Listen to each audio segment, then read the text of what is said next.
আর একজনকে দেখো ফাঁকা মাঠ পেয়ে ছুটোছুটি লাফালাফি শুরু হয়ে গেছে একদম। দেখো দেখো। Hello everyone, welcome back to my channel beautiful জার্নির নতুন একটা ব্লগে সবাইকে জানাই স্বাগত। দেশ বা বিদেশ যে যেখান থেকেই আমার এই ব্লগটা দেখছো, আশা করি সবাই খুব ভালো আছো। আমি মধুমিতা, ইউকে ম্যানচেস্টার শহর থেকে তোমাদের সাথে আমার ডেইলি লাইফ শেয়ার করছি। ব্লগটা দেখো, আশা করি ভালো লাগবে। সন্ধেবেলায় রিওকে নিয়ে একটু নিচে এসেছি। আমরা থাকি 5 তলায়, 4 দেওয়ালের মধ্যে সারাদিন বন্দি। বাবা এসেছে অফিস থেকে, উৎফুল্ল দেখো খালি। 5 তলা থেকে দেখলে পরিবেশটা ভীষণ ভালো লাগে, কিন্তু সারাদিন ঘরে বন্দি থাকতে কারোরই ভালো লাগে না। যেহেতু রিও এখনও স্কুল যাওয়া শুরু করেনি, সারাদিন ঘরে থাকার পরে বিকালের দিকে একটু নিচে নিয়ে এলে ওরও ভালো লাগে। আর হঠাৎ করে বাবাকে দেখতে পেয়ে তো আরোই আনন্দ পেয়েছে। নেই রয়েছে কোঅপের একটা স্টোর, কয়েকটা জিনিস নেব, নিয়ে তারপরেই বাড়ি যাব। বাড়ি ফেরার পথে দেখো একজন ডগির সাথে রিওর দেখা হয়েছে। ব্যাস, রিও অমনি ওখানে আটকে গেছে। ও এত ভালোবাসে ডগিদের, ওর সাথে সাথেই চলছে। ওকে একটু আদর করবে, এটাই ওর ইচ্ছা আর কি। যা, বেচারা আদর করতে গিয়ে পড়েই গেল। আজকে আমি কমলা লেবুর পুরো পরিবারকে নিয়ে এসেছি। অরেঞ্জ কেক, তারপরে অরেঞ্জ টি, মানে কোনো পোর্শন নষ্ট করা যাবে না। জেস্ট নিয়েছিলাম অরেঞ্জ, কমলা লেবুটা নষ্ট হবে কেন, চা বানিয়ে দিয়েছি। খেয়ে বলো কেমন হয়েছে। ডুব দে রে মন অরেঞ্জ বলে। চুপ করো, চুপ করো না।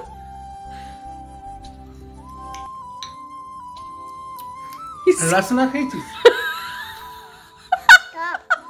রসনা খেয়েছিস কোনোদিনও? তোর বাবা তোকে রসনা খাইয়েছে কোনোদিনও? খেয়ে দেখ, এই ভালো হয়নি, একবারে রসনা লাগছে খেতে, খেয়ে দেখো।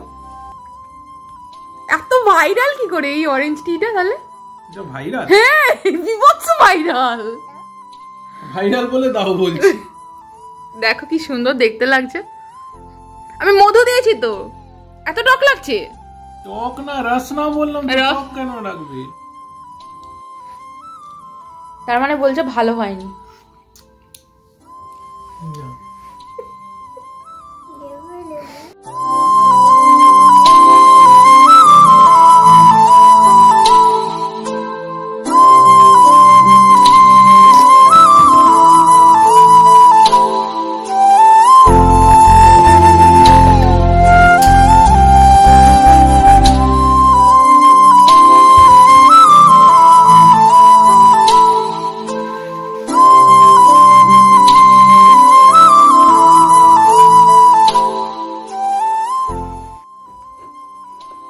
আমার এত কষ্ট করে বানানো অভিনব অরেঞ্জ টিটাকে ফেলে দেওয়া করি, আবার দেখো এখানে নতুন করে চা বানানো করালো।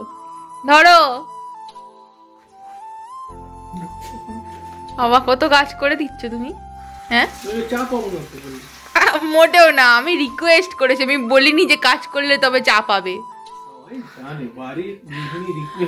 মোটেও না, ধরো। থ্যাংক ইউ তো বলো আমার এই কাজটা করে দেওয়ার জন্য। Thank you. তো আমি ফুলগুলো কোঅপ থেকে নিয়ে এসেছি। ড্যাফোডিলগুলোকে জলের মধ্যে একটু বললাম যে ডুবিয়ে দিতে, কারণ এগুলো কিছু ফুল ফোটা নেই, কিছু ফুল ফোটা, আর এগুলো আগের পুজোর ফুল রয়েছে এখনো। তুই এটা কি করতে বসেছিস? হ্যাঁ দেখো, নাকি লেগেছে। কাঁদবি না, মনে পড়ে গেছে। চল এটাকে রেখে দি, সরো।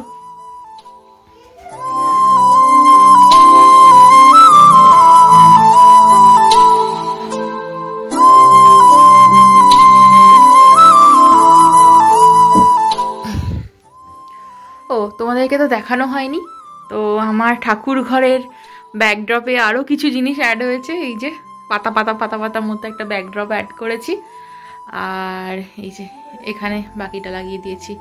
তো এটা আমাদের ওই গ্রুপ থেকে ফ্রিতে পাওয়া একটা, তোমার এরকম পুরো অনেক বড় ছিল, তো হাফের বেশি এখানে লাগিয়ে দিয়েছি আমরা, আর হাফের কমটা এখানে লাগিয়েছি লম্বা করে। দেখতে বেশ ভালোই লাগছে। আমি বড় কোল্ড ড্রিঙ্কস খেতে পারি না, তাই এই ছোট ছোট কোল্ড ড্রিঙ্কসগুলো একমাত্র কোঅপেই পাওয়া যায়। তো ওখান থেকে 5টা নিয়ে এসেছি, আর শশা নিয়ে এসেছি, আর তার সাথে ওই ড্যাফোডিলের বোকেটা নিয়ে এসেছি। ওগুলো কালকের মধ্যেই আশা করি ফুটে যাবে।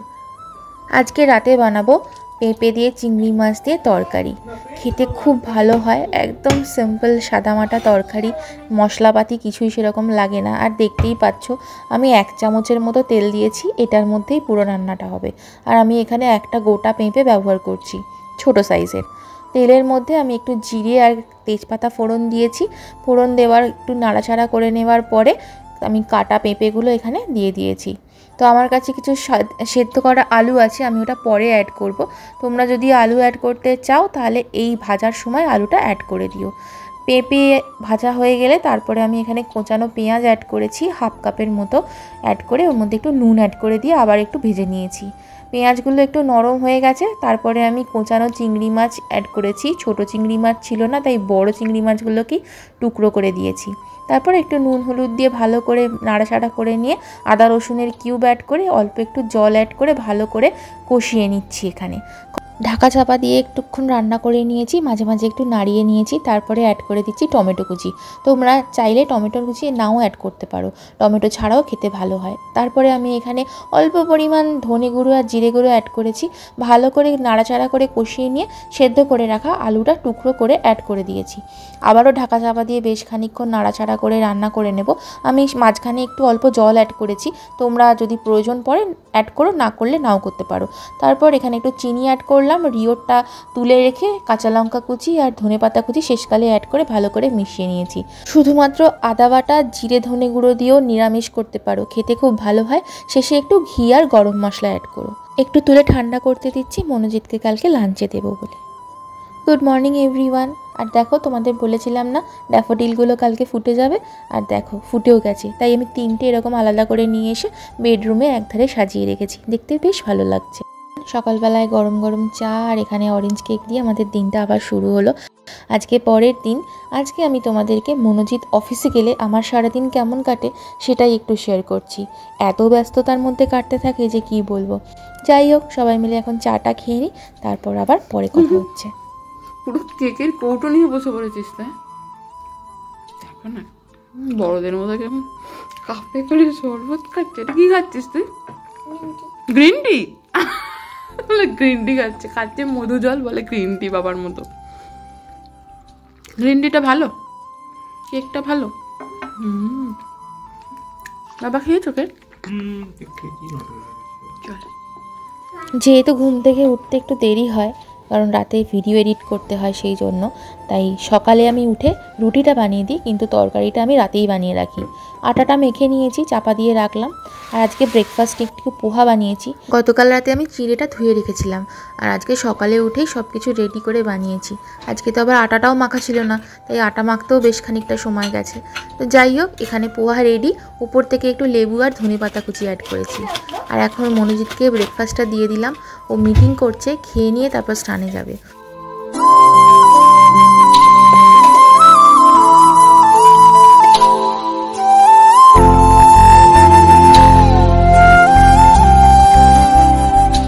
পোহার সাথে লিটিল থেকে যে 100% অরেঞ্জ জুসটা নিয়ে এসলাম, সেটাও একটু দিয়ে দেবো।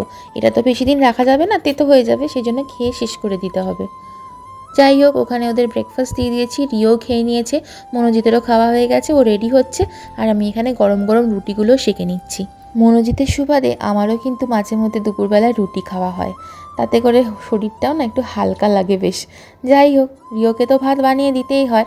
মাঝে মাঝে বানাই নিজের জন্য, আবার মাঝে মাঝে শুধু রিওর জন্য বানাই। যাই হোক, কথা বলতে বলতে রুটিগুলো তো সেঁকা হয়েই গেল। চলো পরিষ্কার করে নিয়ে তারপরে যাব টিফিনটা প্যাক করতে। সকাল থেকে এত মিটিং চলে যে বোঝা যায় না ও কখন এক্স্যাক্টলি অফিসে বেরোবে।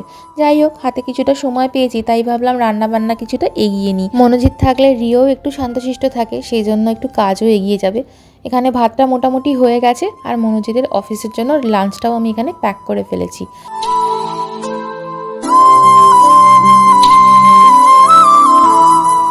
মনোজিৎ বেরিয়ে গেছে অফিসে, আর আমিও এখন একটু ব্রেকফাস্ট করছি, তারপর রিওকে একটু পড়াবো। আমি ব্রেকফাস্ট করছি দেখে রিওরও একটু ইচ্ছা করেছে। এমনিতেও পোহা খায়নি, আজকে গোবিন্দভোগ চালের ভাত খেয়েছে ঘি দিয়ে। চলো আমিও ঝটপট করে ব্রেকফাস্টটা করে নিই।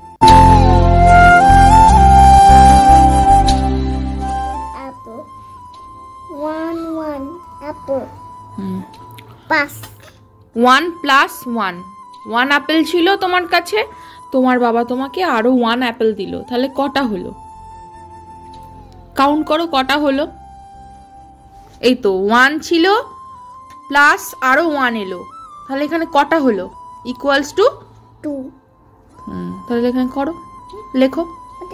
এই যে 1 বলাও, ঘরটা না আছে, এগুলো হচ্ছে ম্যাজিক বুক, গ্রুপ করা আছে। প্লাসটা করো, প্লাসটা দাও। প্লাসটা না দিলে তুমি তো 2 লিখতে পারবে না, তো ঘর অনুযায়ী করো রিও।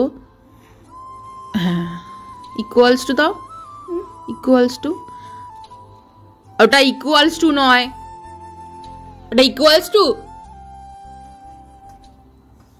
যাই হোক, এক্ষুনি মুছে যাবে, মানে ভোলা টাইলি বলতে পারো। তো ইরেজ করতে হয় না বা কিছু থাকে না, এটা জাস্ট কালি, এই যে পেনটা দিয়েছে এই পেনটা দিয়ে এখানে লিখলে খানিকক্ষণ পরে হাওয়ায় এই কালিটা পুরো উবে যাবে। তারপরে 2টা লেখো, আবার আগের মতোই গ্রুপ চলে আসবে। হ্যাঁ, তাহলে 1 অ্যাপেল প্লাস আরো 1 অ্যাপেল ইকুয়ালস টু 1 2 অ্যাপেলস, তাই তো? ইয়েস। এই বইগুলো আমি তেমু থেকে আনিয়েছি, তো বেশ ভালো। 4টে বই ছিল এরকম, নাম্বার, অ্যালফাবেট, ম্যাথামেটিক্স আর একটা কি ছিল, তো প্র্যাকটিস কপি আর কি, মানে তুমি হ্যান্ড রাইটিং বলো, মানে হ্যান্ড রাইটিং এর জন্য জিনিসটা খুব ভালো। হ্যাঁ, করো করো করো। তারপরে দেখো কি আছে। আচ্ছা, তারপরে কি বলেছে? তারপরে এটা কোন শেপ? এটা সার্কেল। Circle equals to 3। তাহলে এই লাইনের মধ্যে দেখ কোথায় সার্কেল আছে, তার মাথার উপরে লেখ 3, লেখ।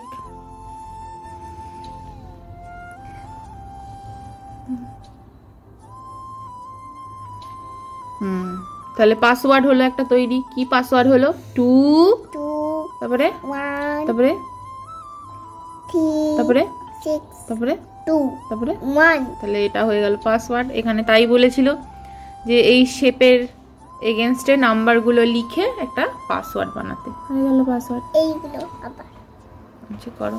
তোমাদের বলছিলাম না যে দেখো এই যে 6টা সবার প্রথমে লিখেছে বলে 6টা আস্তে আস্তে কিন্তু মুছে যাচ্ছে। যদিও গর্ধবটা দেখো গোটা পেন্সিল, স্কেচ পেন সব দিয়ে এখানে হিজিবিজি কেটে ভরিয়ে দিয়েছে, বাট এই বইগুলো কিন্তু ভীষণ ভালো বাচ্চাদের, মানে প্র্যাকটিস বুক তো ঠিক আছে, বাট মানে কোনো কিছু শেখানো, শেপ শেখানো, তারপরে ধরো কাউন্টিং শেখানো, মানে খুব খুব ভালো, ঠিক আছে। আর প্রতিটা একবার দে, প্রতিটা বইয়ের পেছনে কিন্তু এরকম দেওয়া আছে গুড পশ্চার, তুমি কিভাবে পড়াশোনা করতে বসবে, তো সুন্দর করে দেখো লেখাই আছে এখানে। Both feet on the floor, elbow of edge of desk, sit back in the chair, shoulder slightly forward, proper desk height, মানে এত কিছু মেনটেন করলে ভালো পড়াশোনা হবে। তারপরে দেখো এখানে কালার বাই নাম্বার দেওয়া আছে, এইগুলো করবো। হ্যাঁ করো, তো এইগুলোই বসে বসে এই যে করছেন। খুব মজার জিনিস বাচ্চাদের জন্য কিন্তু, মানে করতে চাইবে বাচ্চারা, ঠিক আছে। একটু বড় হয়ে গেলে কিন্তু খুব ইন্টারেস্টিং ব্যাপারগুলো, আমাদেরও ভালো লাগে করতে, তো বাচ্চাদের তো আরোই ইন্টারেস্টিং লাগবে। আর সব থেকে বড় কথা এখানে ছবি আঁকা আছে, কালার করা আছে, খুব সুন্দর করে করা আছে, তাই তো। তোমার পছন্দ বইগুলো? কতটা? হ্যাঁ করো। মনোজিতের এত তাড়া যে ওকে আমি লাঞ্চটা এখন সার্ভ করে দিলাম, 11:30 বাজছে, তো লাঞ্চ করেই বেরোচ্ছে একেবারে, কারণ মিটিং সকাল 6:45 থেকে মিটিং শুরু হয়েছে, এখনও শেষ হয়নি। তো মানে মাঝখানে খেয়ে নিয়ে বললো আমি খেয়ে দিয়েই যাবো, এত দেরি হয়ে গেছে আর প্যাক করে নিয়ে যাব না, তাই জন্য আবার টিফিন বক্স থেকে বার করে এখন ওকে দিলাম, ও খেয়ে নিয়েছে, এবার একটু পরেই অফিসে যাবো। বাবা এখানে রেডি হয়ে গেল, অফিস যাচ্ছে, এখন ঘড়িতে বাজছে 1টা, প্রায় 1:15, তাই তো 1:15।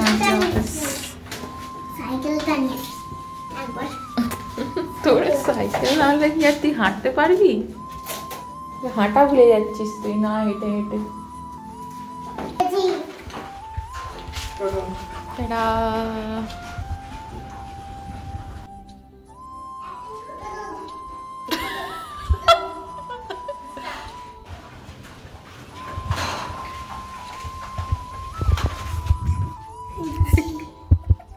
দেখো গাড়িটা দেখো। রোদ বেরিয়েছে, সবাই রোদ খেতে বেরিয়েছে। তো রিওকে হচ্ছে অ্যামক্সিসিলিন দিয়েছিল, মোটামুটি প্রায় হয়েই এলো 5 দিনের অনেক দিনই। তো এখানে একটা সিস্টেম তোমাদের দেখাই। এই যে দেখো, এই যে খাপটা দিয়েছে না, তো ওষুধটাকে খাইয়ে নিই, তারপর তোমাদের দেখাচ্ছি।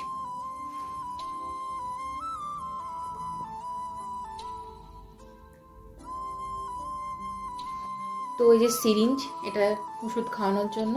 আর এই যে ক্যাপটা রয়েছে, এই ক্যাপটা হচ্ছে সিরিঞ্জটা যাতে কন্টামিনেটেড না হয় তার জন্য, এই যে এটা লাগিয়ে রাখার জন্য এই ক্যাপটা। ভেতরে একটা সরু মতো পোর্শন ছিল, তার মধ্যে জাস্ট লাগিয়ে দিয়ে এরকমভাবে যাতে ক্লিন থাকে তার জন্য দেওয়া। মানে ওষুধেরও খাওয়ারও যেরকম মানে ইনস্ট্রুমেন্টটাও ডিফারেন্ট, সেটাকে যাতে ভালো ঠিক করে রাখা যায় তার জন্যও একটা ছোট্ট পোর্শনও রয়েছে। মানে system is very good here. Okay, তো ওই ওষুধটা ফ্রিজে রাখতে বলেছে, সেই জন্য ফ্রিজে রেখে দিয়েছি, সিরিঞ্জটা বাইরে রেখে দিলাম। তো ওষুধ খাইয়ে দিয়েছি, এর খানিকক্ষণ পরেই এবার ওকে লাঞ্চটা দিয়ে দেবো। চলো।